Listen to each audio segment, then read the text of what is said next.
नमस्ते। आज मैं वो अपना जो यूजीसी का एक नियम जो नया आने वाला है, जिसके पीछे बवाल मचा हुआ है। अखबारों में देख लो, सोशल मीडिया पे देख लो, पत्रिकाओं में देख लो, कहीं पे भी। तो एक्चुअल में ये एक्ट है क्या? क्यों लागू हो रहा है? इसकी ज़रूरत क्यों पड़ी? ये सब चीज़ों पे है ना, ध्यान ना दे करके बाकी फालतू बकवासें चल रही है कि आएगा तो ये हो जाएगा, ये आएगा तो ये नहीं होगा, ये सारी चीज़ें। तो पहला सवाल तो ये है कि जातिगत भेदभाव रोकने वाले जो कानून थे पहले से, तो वो क्या कॉलेजों में लागू नहीं थे क्या? तो जवाब एक छोटा-सा है कि वो कानून पहले से लागू थे कॉलेजों में, पर क्या ज़रूरत पड़ी कि यूजीसी को नए नियम लाने पड़े और नए सिरे से इस चीज़ पे विवाद चल रहा है। तो उस पे थोड़ा नज़र डालेंगे। जैसे पहले जो कानून थे, वो सिर्फ़ कागज़ों तक सीमित थे, कोई जवाबदेही नहीं थी और उसका पालन कमज़ोर था। जैसे संविधान का अनुच्छेद 15, जिसमें जाति आधारित भेदभाव ये, और एसटी-एसटी अत्याचार जो निवारण अधिनियम है 1989 वाला, वो, और यूजीसी रेगुलेशन एक्ट 2012 वाला, जिसमें हर संस्थान में इक्वल अपॉर्चुनिटी सेल अनिवार्य करना था और रैंकिंग और भेदभाव को कम करके उसके विरोध में दिशा निर्देश तैयार करने थे। ठीक है, यानी कानून की कमी तो नहीं थी अपने, फिर भी यूजीसी को नए नियम क्यों लाने पड़े? ठीक है, तो इसमें क्योंकि हकीकत में शिकायतें दबा दी जाती थी, जो शिकायत की जाती थी वो दबा दी जाती थी, वो सिर्फ नाम की होती थी। ठीक है, और प्रोफेसर और प्रशासन जो था, उसमें कोई सीधी जवाबदेही तय नहीं होती थी और छात्रों को डर लगा रहता था कि अगर वो शिकायत करेगा तो उसका करियर खत्म कर दिया जाएगा या उसको झमेले में पड़ना पड़ेगा कानूनी, ये सब चीज़ें। तो पहले कानून तो थे, लेकिन उनके दाँत नहीं थे, ठीक है? और उस कानून का डर नहीं था। तो नए नियमों में क्या होगा कि अगर शिकायत नहीं सुनी, तो संस्थान पर है ना सीधी कार्रवाई कर सकती है यूजीसी। तो एक तो संस्थान इससे भी डरे हुए हैं कि अगर संस्थान पे सीधी कार्रवाई होगी, तो फिर बच्चों को पढ़ाना, इधर कानूनी झमेले सँभालना, उनका बिज़नेस तो ठप होने वाला है, ठीक है?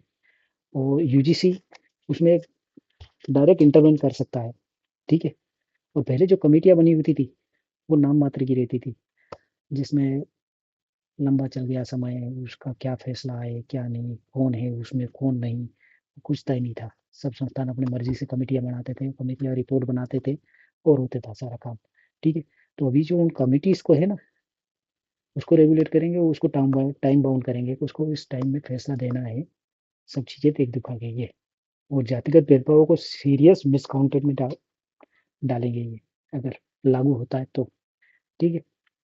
तो असली बात ये है कि भारत में समस्या कानून की नहीं है, समस्या है उसकी नीयत और निगरानी पे।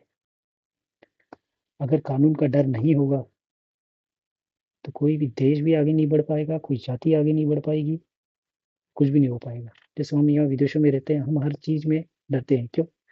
क्योंकि थोड़ा-सा भी कुछ किया, हेवी फाइन आता है। रोड क्रॉस कर दिया बिना उसके, तो 10,000 फाइन है, ज़ेब्रा लाइन। ऐसे-ऐसे बहुत सारे कानून हैं, छोटे-छोटे, छोटे-छोटे, पर उसमें फाइन बहुत हेवी है और उसका जो हर्जाना भुगतना पड़ता है, वो बहुत ही भारी भुगतना पड़ता है। तो सब अगर ध्यान से चलेंगे, ध्यान से करेंगे काम, तो हो सकता है। वैसे हो सकते हैं इस यूजीसी के ड्रॉबैक भी आएँगे, जैसे जातिगत भेदभाव का जो कानून है, उसका यूज़ भी हो रहा है, उससे ज़्यादा मिसयूज़ हो रहा है। जैसे एक दहेज वाला कानून है, जिसका यूज़ तो हो ही रहा है, लेकिन उसका मिसयूज़ बहुत ज़्यादा हो रहा है।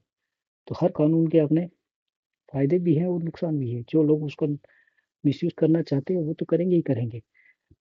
तो बात ये है कि ये नियम अगर लागू होते हैं और सामने वाला जो केस करता है, अगर वो केस झूठा निकला, तो जिस पे जो केस लगा, सवर्ण है या कोई भी जाति हो, ले लो, तो उसको क्या न्याय न्याय मिलेगा बाद में? चलो दलितों को न्याय मिल गया, हम ओबीसी वाले आएँगे, उनको न्याय मिल गया, सबको मिल गया। लेकिन जो संविधान इक्वालिटी की बात करता है, तो उसके लिए क्या? तो इतना थोड़ा क्लैरिटी अगर मिल जाए सब में, तो बहुत अच्छा होगा। बाकी तो कानून तो जितना पढ़ो उतना कम है, ना मैं जानकार हूँ उसका इतना, ना ही आप।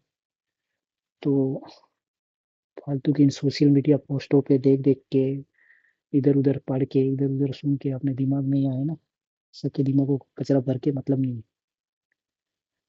तो पहले उस चीज़ की जानकारी लो, उस पर गहन अध्ययन करो, हो सके तो थोड़ी वर्कशॉप करो, और उसके बाद कुछ लिखा करो, बोला करो, जो भी मिला कॉपी किया, पेस्ट किया, चेप दिया। तो इससे आपका क्या है, नाम हो जाएगा, व्यूज आ जाएंगे, कुछ हो जाएगा, लेकिन जो असली समस्या है, जो समझानी है, वो कौन समझाएगा सबको, एक दूसरे को। बड़े बड़े प्रोफेसर भी पोस्टें डाल रहे हैं, ये हो गया वो हो गया, बड़े बड़े लोग पोस्टें डाल रहे हैं।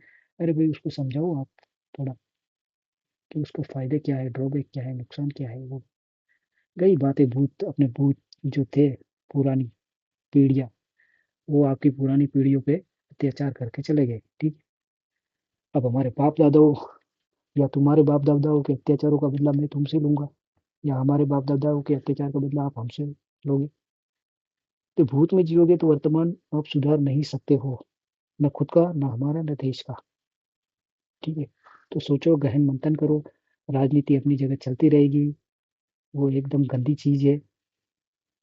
वो जिसको जहाँ से फायदा मिलेगा वो उल्टी सीधी बातें बोल के लेता रहेगा।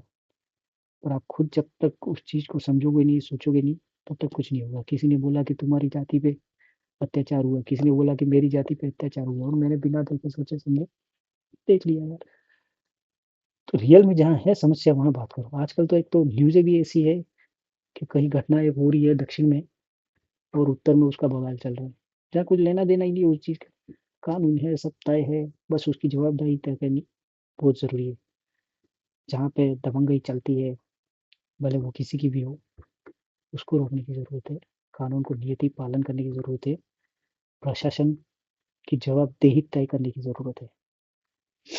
ठीक है, आपके भी जो विचार हो लिखते रहो, देखते हैं कहाँ तक जाता है ये मुद्दा।